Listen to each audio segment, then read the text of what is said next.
We will now move on to the second speaker. Michal Jeremias is a principal scientist at the VTT Technical Research Center of Finland. Before joining VTT, he acted as the head of the Department of Plasma Chemical Technologies at the Institute of Plasma Physics of the Czech Academy of Sciences.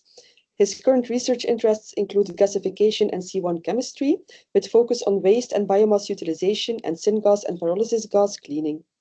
Michal will present you to the Plastics2Olefins project. Yeah, hi.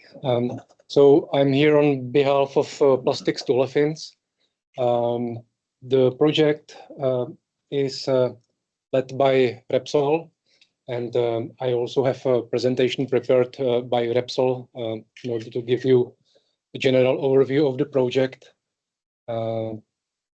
So you see, these are the partners. Repsol from Spain is playing quite a substantial role. Total budget of the project is 28 million, and Repsol takes 15.4 million out of this.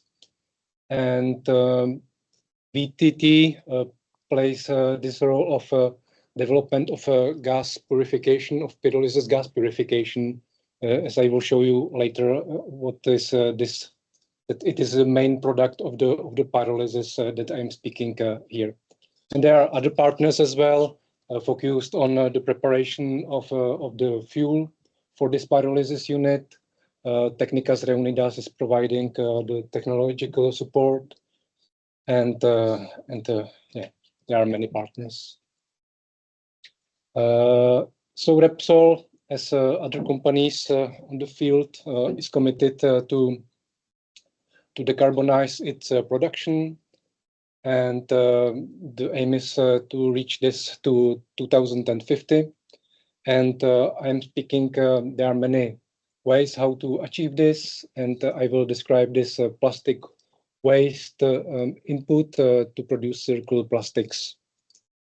And the specific novelty of this project is that the pyrolysis is not tuned to produce primarily pyrolysis oil, but it's tuned to produce primarily pyrolysis gas.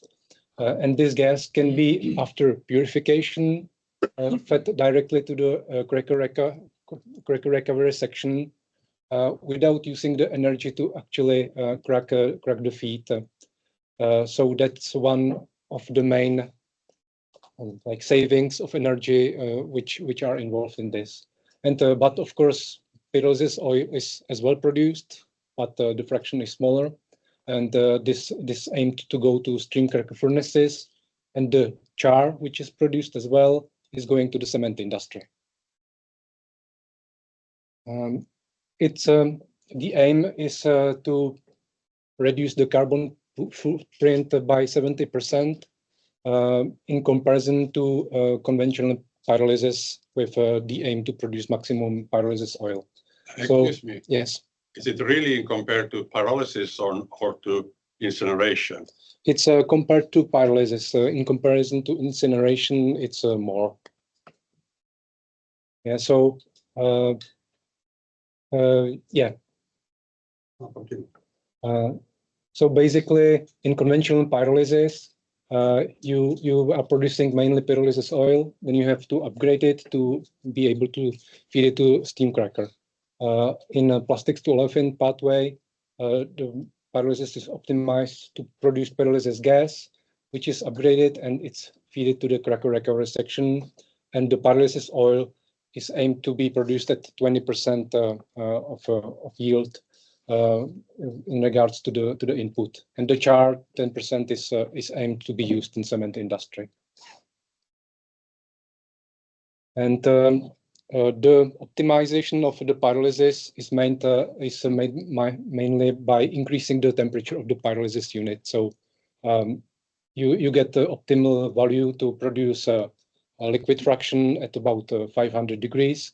So in Plastics2Olefins, we are moving higher to 750 or so to produce ethylene and propylene rich gas. So you might see that based on the temperature, the amount of ethylene and propylene is differing. but let's say the maximum was reached at about 650 degrees Celsius. Yeah, but it depends on the feed for sure. So here is how the consortium is made. So Repsol, of course, is integrating all this, and the technology is being demonstrated at his site. Currently at the feed of let's say 5 to 10 kilograms per hour, but it should be upscaled to 1 ton per hour within the project. And ETIA is the provider of the pyrolysis technology. So it's a screw drive pyrolysis technology heated by electricity. And then the pyrolysis gas cleaning was designed by VTT, and now it's being demonstrated at Repsol and further optimized. And for example, for the char, there is a Lafarge company taking part of this, and for sure within the project it is also like the pyrolysis liquid is also being upgraded to be able to be fed to the steam cracker unit.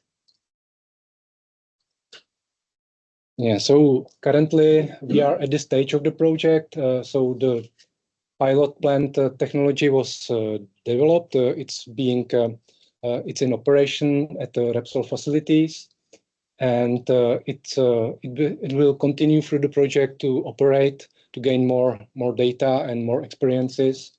And in the same time, there is a basic engineering made for the larger unit, which will be demonstrated at TRL7 at the end of the project.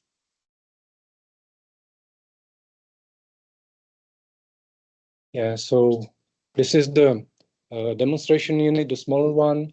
So we might see a screw drive pyrolysis heated by electricity. Then the product, the pyrolysis gas, is being condensed to discharge the oil, and the gas, the primary product, is going through scrubbing unit for the purification by adsorption at room temperature or at ambient temperature. And currently is being combusted, but in the larger scale, it should be integrated into the real unit. And this is just a few images how it looks like.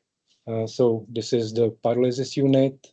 The feed that is being tested is feed produced. It's a waste-based product from the recycling business. So it's a realistic feed that is being used, and gas purification unit you might see there.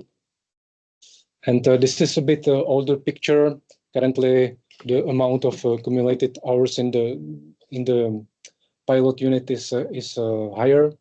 So we can say that more than 540 cumulative operating hours were achieved, and 4 types of plastic were tested, but it's being the experimentation continues, and more data will be created. Yeah, so that's all for my side.